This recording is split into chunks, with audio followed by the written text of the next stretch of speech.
You think, well, people have good intentions, you know, that you especially think that if you're naive and agreeable.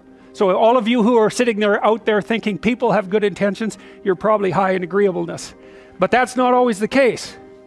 People can have very dark motivations that are fully conscious and very well elaborated, and you can't just be thinking about people who have good intentions but have somehow gone wrong. If you ever meet someone who isn't like that and you think that, you're just a tree with ripe fruit to be plucked. So you don't want to be in that situation. You have to keep your eyes open. I've seen people who are in families where probably nothing they were ever told was true. Like it was never just true. It was always twisted and bent in some way by whoever was talking to them for the purposes of that person. Power or domination or positive illusion or delusion or something. Like all the communication within the family was motivated. And so it's so awful to grow up in an environment like that because you can't get a grip on what's real. And then, it can get worse than that in that the person will tell you that they love you and they'll act all sweet, but every time you do anything that's even vaguely productive and useful, they'll just criticize you to death. And all the while telling you that they love you. It's really horrible. And that's all tangled up with deception and lies. And it's a weird thing because if you look at the Freudian hypotheses, you'll notice that Freud attributed an awful lot of psychopathology to repression, right? But I think the distinction between repression and self-deception or deceit is very permeable. It's like, what's the difference between repressing something and lying to yourself about it? Well, Freud would say often that repression occurs unconsciously, but I really wonder about that. I think that what happens is that something happened or you did something that you don't like and it's bothering you and you could think it through, but you just decide not to. You just don't think it through, so it's left vague and uncertain and it's fairly emotionally salient, but you just refuse to think it through, and you practice doing that until you've built up a habit of not thinking that through, and then you forget that you've built up the habit, and then it's like it's being repressed unconsciously.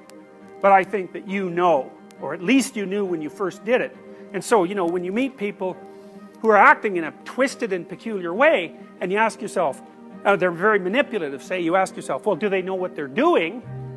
The answer to that could be, well, no. But another answer could be, yeah, but they knew once.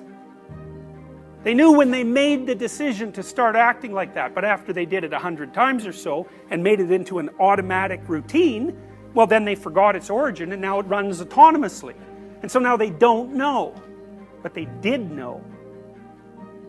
And so, this is the sort of point, and this is the real point of the existentialists, where clinical psychology and the claims of morality start to become very tightly aligned.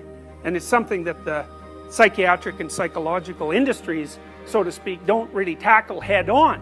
My experience has been that in these situations, for example, where the person has 5 terrible things going on in their life, that there's just deception twisted in and strewn in all of that. People are betraying each other, and there's no fidelity in the relationships, there's no clear and genuine communication, everything's manipulation, no one admits to what they're really up to. There's a lot of false and saccharine love, which has absolutely nothing to do with love. It's all for appearance, and you cannot be healthy in a situation like that. I don't think, in my experience, apart from terrible luck, because you can get cancer, diabetes, or any number of awful things. In my experience, apart from the tragedies of life, there is nothing that hurts people more than deception.